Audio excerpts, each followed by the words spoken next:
Good afternoon, veterinarians and technicians. Casey Bishop here again in the VetSpecs demonstration room. We're continuing on with our training regarding the brand new VetSpecs WM100 and WM10 veterinary specific wireless vital signs monitoring systems. We're moving on today with everything related to respiration rate. Continuing our training on the new wireless WM100 and WM10 patient monitors, we're going to pick up with respiration rate. Now, it is important to note there is a difference on the appearance of the waveform when you are picking up a respiration only versus a capnography. Capnography will have this filled in appearance. Regular respiration will have just this single tracing without the filled in graph. Now, with that said, our respiration technology, we actually have two different technologies for standard respiration built into our monitors. Again, capnography is an optional add-on with either our handheld Capno 5 or miniaturized Capno M units.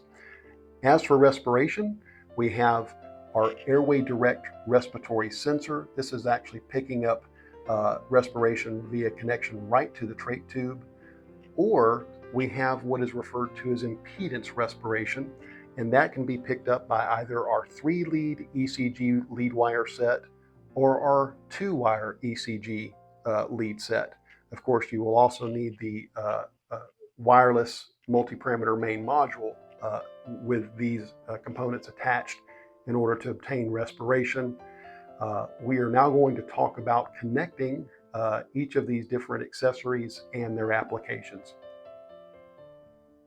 Regarding our respiration, again, we have both our Airway Direct respiratory sensor and we have our lead wires to the body, which again pick up impedance respiration. So two different types of technology that is built into the wireless main module. Of course, you would choose for intubated patients, typically in dentistry or surgery, go with the Airway Direct respiratory sensor, or go 3 leads to the body only or 2 leads to the body only. Notice there is no temperature probe here. This allows you to obtain respiration via connection, lead wire connection to the patient's body, and in turn we get respiration via what is referred to as impedance. And again, that is basically an electrical current traveling through the patient's body, a low voltage current, and as the chest wall moves, you get a respiratory count. Either the 3-lead or 2-lead without the use of the temperature probe will allow you to get that impedance respiration. That is typically only utilized, either of these, when you have a recovery case, an ICU case.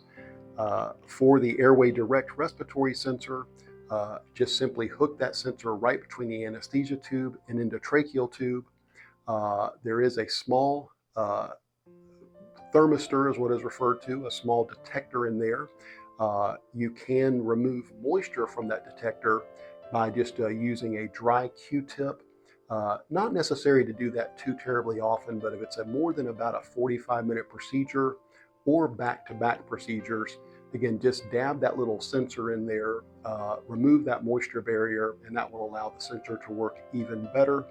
And again, just hook any one of these to the necessary port. The Airway Direct respiratory sensor will hook, of course, right to the CO2 respiratory port on your module. And of course, for the lead wires, please watch the ECG lead wire video, which is in our trainings series. Thank you, and we'll see you next time.